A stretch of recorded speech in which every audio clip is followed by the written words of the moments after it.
নমস্কাৰ বন্ধু বান্ধৱীসকল জ্ঞানৰ পৰিধি ইউটিউব চেনেললৈ আপোনালোকক স্বাগতম জনাইছো মই প্ৰণৱ খটিয়ৰা আমি মক টেষ্ট সিৰিজ আৰম্ভ কৰিছিলো আৰু আজি ইয়াৰ পাৰ্ট 4 ভিডিঅটো লৈ আহিছো যিসকল বন্ধু বান্ধৱী ইয়াৰ আগৰ পাৰ্টসমূহ চোৱা নাই আপোনালোকে mock test for Assam competitive exams প্লেলিষ্টত গৈ পেলাই সম্পূৰ্ণকৈ ভিডিঅখিনি চাব পাৰিব ডেছক্ৰিপশ্যনত তাৰ লিংকটো দিয়া আছে আৰু নহলে ওপৰত থকা আই বাটনটো ক্লিক কৰি পেলাই আপোনালোকে ইয়াৰ প্লেলিষ্টটো পাব তাত গৈ পেলাই সম্পূৰ্ণকৈ ভিডিঅখিনি চাব পাৰিব য'ত আমি খুব গুৰুত্বপূৰ্ণ প্ৰশ্ন কেইটামান লৈ আহিছো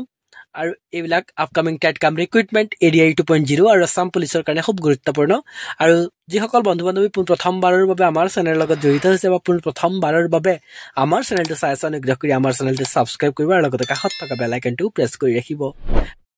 কাৰণ আমি দিয়া ভিডিঅ'সমূহৰ নটিফিকেশ্যন আপোনালোকে প্ৰথমতে পাব পাৰে আৰু ভিডিঅ'সমূহ মিছ নকৰাকৈ চাব পাৰে লগতে আপোনালোকৰ অন্যান্য বন্ধুবৰ্গলৈ ভিডিঅ'সমূহ শ্বেয়াৰ কৰিব কাৰণ নলেজ যিমানেই শ্বেয়াৰ কৰা যায় সিমানেই দৃঢ় হৈ পৰে বিকজ শ্বেয়াৰিং ইজ কেয়াৰিং তো বন্ধু বান্ধৱীসকল দেৰি নকৰাকৈ আজিৰ ভিডিঅ'টো আমি আৰম্ভ কৰোঁ বলক আজিৰ প্ৰথম প্ৰশ্নটো হৈছে তলৰ কোনটো নৃত্যৰ প্ৰকাৰ অসমৰ চাহ বাগিচাৰ সম্প্ৰদায়ৰ দ্বাৰা প্ৰদৰ্শন কৰা হয় আৰু অপশ্যনসমূহ দিয়া আছে এ হাচা কেকা নৃত্য অপশ্যন বি দিয়া আছে ফৰক্ৰান্তি নৃত্য অপশ্যন চি দিয়া আছে কৰম নৃত্য আৰু অপশ্যন ডি দিয়া আছে ছৌ নৃত্য আৰু ইয়াৰ শুদ্ধ উত্তৰটো হ'ব অপশ্যন ডি ছৌ নৃত্য আৰু এই ছৌ নৃত্যক অসমৰ চাহ বাগিচাৰ সম্প্ৰদায়ৰ দ্বাৰা প্ৰদৰ্শন কৰা হয় আৰু অপশ্যন বিত আমি ফৰক্ৰান্তি দেখা পাইছোঁ তো ফৰক্ৰান্তি হৈছে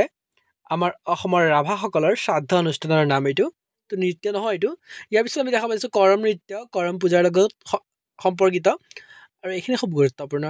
2 নম্বৰ প্ৰশ্নলৈ আহিছোঁ আমি এতিয়া বুঢ়া ৰজা নামেৰে দুজন আহোম ৰজাক জনা গৈছিল খুব গুৰুত্বপূৰ্ণ আৰু এজন আছিল প্ৰতাপ সিংহ আৰু আনজন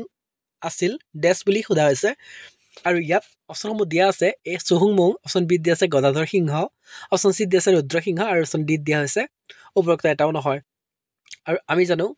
যে কাক কোৱা হয় গদাধৰ সিংহক বুঢ়া ৰজা বুলিও জনা গৈছিল আৰু গদাধৰ সিংহৰ আহোম নাম আমি জানো চুপাতফা আৰু চুহুংমুঙক দিহিঙীয়া ৰজা বুলি কোৱা হয় আৰু স্বৰ্গ নাৰায়ণ বুলিও কোৱা হয় আমি জানো নহয় নে স্বৰ্গনাৰায়ণ তেওঁক কোৱা হয় আৰু গদাধৰ সিংহৰ আমি ক'লো চুপাতফা আৰু ৰুদ্ৰ সিংহৰ নাম আমি জানো আহোম নাম চুখ্ৰংফা এইখিনি খুব গুৰুত্বপূৰ্ণ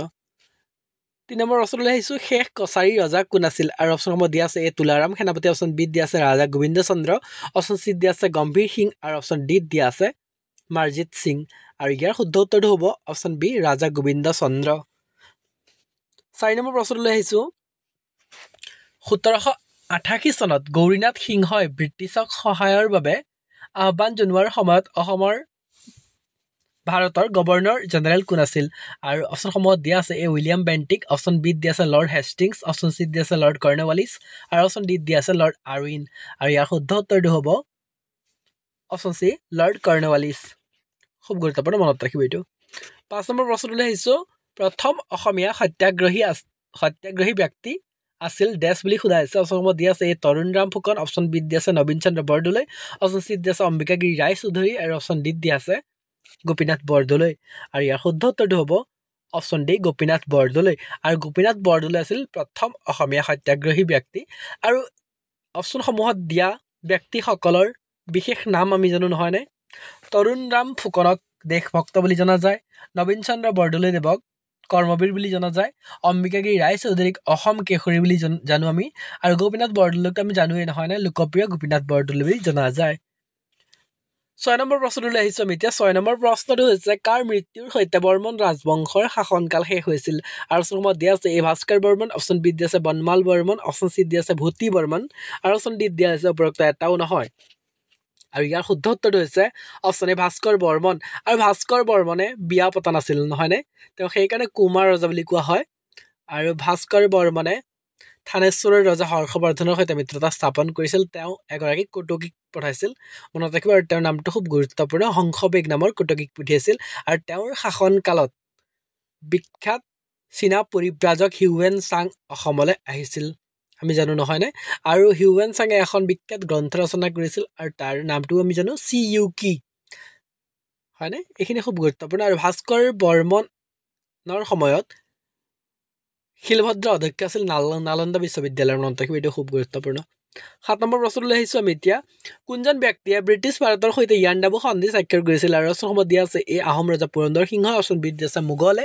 অপশ্যন চি দিয়া আছে পাটকাই পাহাৰৰ শাসকে আৰু অপশ্যন ডি দিয়া আছে বাৰ্মাৰ শাসকে আৰু ইয়াৰ শুদ্ধ উত্তৰটো হ'ব অপশ্যন ডি বাৰ্মাৰ শাসকে ব্ৰিটিছ ভাৰতৰ সৈতে ইয়াণ্ডাবু সন্ধি স্বাক্ষৰিত কৰিছিল আৰু ব্ৰিটিছৰ ফালৰ পৰা ছাৰ আৰ্চিবাল্ড কেম্বেল আছিল ছাৰ আৰ্চিবাল্ড কেম্বেল আৰু বাৰ্মাৰ পক্ষৰ পৰা কোন আছিল আমি জানো মহামিল্লা কিয়া হিতিনে এই সন্ধি স্বাক্ষৰিত কৰিছিল মনত ৰাখিব ৮ নম্বৰ প্ৰশ্নলৈ আহিছো মাজুলীৰ চুক্তি কোন কেইজন ৰজাৰ মাজত স্বাক্ষৰিত হৈছিল তলত দিয়া সকলৰ ভিতৰত আৰু অপচন দি আছে নৰনাৰায়ণ আৰু স্বৰ্গদেউ সুখাম্ফা অপচন বি দি আছে নৰনাৰায়ণ আৰু স্বৰ্গদেউ চুকাফা অপচন চি দি আছে নৰনাৰায়ণ আৰু স্বৰ্গদেউ চুহুংমুং অপচন ডি দি আছে উপৰোক্ত এটাও নহয় আৰু আমি জানো মাজুলীৰ চুক্তি আৰু ইয়াৰ শুদ্ধ উত্তৰ হৈছে নৰনাৰায়ণ আৰু স্বৰ্গদেউ সুখাম্ফাৰ মাজত নৰনাৰায়ণ চুক্তি স্বাক্ষৰিত হৈছিল আমি আছাম এণ্ড ইটছ পিপুলছত এই চুক্তিৰ বিষয়ে সম্পৰ্কে আলোচনা কৰিছোঁ আপোনালোকে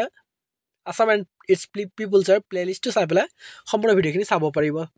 ৯ নম্বৰ প্ৰশ্নটোলৈ আহিছোঁ আমি এতিয়া নিম্নলিখিত কোনজন আহোম ৰজাই প্ৰথমবাৰৰ বাবে মুদ্ৰা ব্যৱহাৰ কৰিছিল আৰু অপচনত দি আছে এ ৰুদ্ৰসিংহ অপচন বি দি আছে প্ৰতাপ সিংহ অপচন চি দি আছে শুক্লেংমুং আৰু অপচন ডি দি আছে গদাধৰ সিংহ আৰু ইয়াৰ শুদ্ধ উত্তৰটো হৈছে অপচন চি শুক্লেংমুং ৰজাই প্ৰথমবাৰৰ বাবে মুদ্ৰা ব্যৱহাৰ কৰিছিল আৰু ৰুদ্ৰসিংহৰ লৰালি কালত কি নামেৰে জনা গৈছিল আৰু লাই কোঁৱৰ নামে তেওঁ খ্যাত আছিল আৰু প্ৰতাপ সিংহৰ বিষয়ে আমি ক'লো নহয়নে তেওঁৰ আহোম নাম আছিল চুচেংফা আৰু শুক্লেংমুঙক গড়গঞা ৰজা বুলি কোৱা হয় আৰু গদাধৰ সিংহৰ আহোম নাম আমি জানো চুপাতফা আৰু বন্ধু বান্ধৱীসকল আমাৰ ভিডিঅ'সমূহত লাইক কৰিব আমাৰ চেনেলটো ছাবস্ক্ৰাইব কৰিব আৰু বেল আইকনটো প্ৰেছ কৰি ৰাখিবলৈ নাপাহৰিব আমি দিয়া ভিডিঅ'সমূহ পোনপ্ৰথমতে পাব পাৰে আৰু ভিডিঅ'সমূহ মিছ নকৰাকৈ চাব পাৰে তেওঁ গদাপাণি বুলিও জনা যায় সতী জয়মতীৰ তেওঁ স্বামী আছিল আৰু আমি এইখিনিতে ৰুদ্ৰসিংহৰ বিষয়ে জানো নহয়নে ৰুদ্ৰসিংহই কি নিৰ্মাণ কৰিছিল আমি জানো জয়সাগৰ পুখুৰী আৰু জয়দৌল নিৰ্মাণ কৰিছিল তাৰপিছত প্ৰতাপ সিংহৰ বিষয়েও আমি জানো কেইটামান খুব গুৰুত্বপূৰ্ণ পইণ্ট আছে সেইখিনি জানিব লাগিব চুচেংফাক বা প্ৰতাপ সিংহক বুদ্ধি স্বৰ্গনাৰায়ণ বুলি জনা যায় কাৰণ তেওঁৰ যথেষ্ট ধৈৰ্য সাহস আৰু বুদ্ধিৰে তেওঁৰ যিটো কাৰ্যকাল আছিল সেইটো শেষ কৰিছিল আৰু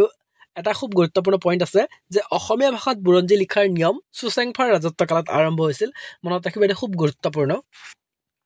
আৰু শুক্লেংমুঙক গড়গঞা ৰজা বুলি এইকাৰণে কোৱা হয় তেওঁ গড়গাঁৱলৈ ৰাজধানী স্থানান্তৰিত কৰিছিল ১০ নম্বৰ প্ৰশ্নলৈ আহিছোঁ আমি এতিয়া অসমৰ একমাত্ৰ আঞ্চলিক গ্ৰাম্য বেংক অসম গ্ৰামীণ বিকাশ বেংক আনুষ্ঠানিকভাৱে কোন চনত আৰম্ভ কৰা হৈছিল অপচনসমূহ দি আছে 12 জানুৱাৰী 2006 অপচন বি দি আছে 12 জানুৱাৰী 2008 অপচন চি দি আছে 18 জুলাই 2006 আৰু অপচন ডি দি আছে 18 জুলাই 2008 আৰু ইয়াৰ শুদ্ধ উত্তৰটো হ'ব 12 জানুৱাৰী 2006 অৰ্থাৎ অপচন এ 11 নম্বৰ প্ৰশ্নলৈ আহিছোঁ আমি 1744 চনত শুক্লেশ্বৰ মন্দিৰটো নিৰ্মাণ কৰিছিল দেশে বুলি সোধা হৈছে অপচনসমূহ দি আছে ৰুদ্ৰসিংহই অপচন বি দি আছে ৰাজেশ্বৰ সিংহই অপচন চি দি আছে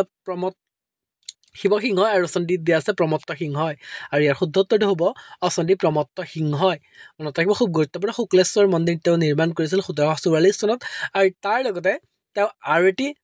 নিৰ্মাণ কৰিছিল আমি জানো নহয়নে খুব গুৰুত্বপূৰ্ণ ৰংঘৰ কোনে নিৰ্মাণ কৰিছিল আমি জানো প্ৰমত্ত সিংহই নহয়নে আৰু শিৱসিংহৰ আচল নামটো আমি জানো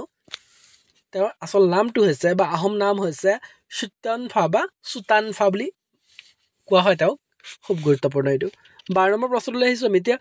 শদিয়াখোৱা গোহাঁয়ে শাসন কৰিছিল দেশ অৰ্থাৎ ক'ত তেওঁ শাসন কৰিছিল আৰু অপচনসমূহ দি আছে কছাৰী ৰাজ্য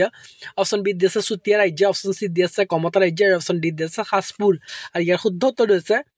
চুতীয়া ৰাজ্য শদিয়াখোৱা গোহাঁয়ে চুতীয়া ৰাজ্য শাসন কৰিছিল আৰু শদিয়াখোৱা গোহাঁই আৰু মৰঙীখোৱা গোহাঁই পদবী সৃষ্টি কৰিছিল চুহুংমুঙে খুব গুৰুত্বপূৰ্ণ এইটো মনত ৰাখিব লাগিব আৰু প্ৰথম শদিয়াখোৱা গোহাঁই আছিল ফ্ৰাচাংমুং মনত ৰাখিব এইটো খুব গুৰুত্বপূৰ্ণ 13 নম্বৰ প্ৰশ্নলৈ আহিছোঁ আমি এতিয়া যোৰহাটত আহোম ৰাজধানী কোনে স্থাপন কৰিছিল অপচনসমূহ দিয়া আছে গৌৰীনাথ সিংহ অপচন বি দি আছে গদাধৰ সিংহ অপচন চি দিয়া আছে ৰুদ্ৰসিংহ আৰু অপচন ডি দি আছে উপৰোক্ত এটাও নহয় আৰু ইয়াৰ শুদ্ধ উত্তৰটো হৈছে অপচন এ গৌৰীনাথ সিংহই তেওঁৰ ৰাজধানী যোৰহাটত স্থাপন কৰিছিল 14 নম্বৰ প্ৰশ্নলৈ আহিছোঁ আমি এতিয়া ডক্টৰ এছ.কে. চেটাৰ্জীয়ে তেখেতক তেওঁৰ বিস্তৃত সাংস্কৃতিক দৃষ্টিভংগীৰ বাবে পূব ভাৰতৰ শিৱাজী বুলি অভিহিত কৰিছে তেখেত কোন বুলি সোধা হৈছে অপচনসমূহ দি আছে প্ৰতাপ সিংহ অপচন বি দি আছে ৰাজেশ্বৰ সিংহ অপচন চি দি আছে ৰুদ্ৰসিংহ আৰু অপচন ডি দি আছে শিৱসিংহ আৰু ইয়াৰ শুদ্ধ উত্তৰটো আমি জানো তেওঁ ৰুদ্ৰসিংহক পূব ভাৰতৰ শিৱাজী বুলি উল্লেখ কৰিছে মনত ৰাখিব খুব গুৰুত্বপূৰ্ণ এইটো তো বন্ধু বান্ধৱীসকল ভিডিঅ'টো সম্পূৰ্ণকৈ চোৱাৰ বাবে মোৰ মৰমৰ সমূহ বন্ধু বান্ধৱীলৈ অশেষ ধন্যবাদ জ্ঞাপন কৰিলোঁ ভালদৰে থাকক ভালদৰে প্ৰিপাৰেশ্যন চলাই যাওক আৰু যিসকল বন্ধু বান্ধৱী এতিয়াও আমাৰ চেনেলটো ছাবস্ক্ৰাইব কৰা নাই অনুগ্ৰহ কৰি চেনেলটো ছাবস্ক্ৰাইব কৰিব বুলি আমি আশা ৰাখিলোঁ থেংক ইউ ধন্যবাদ জয় অসম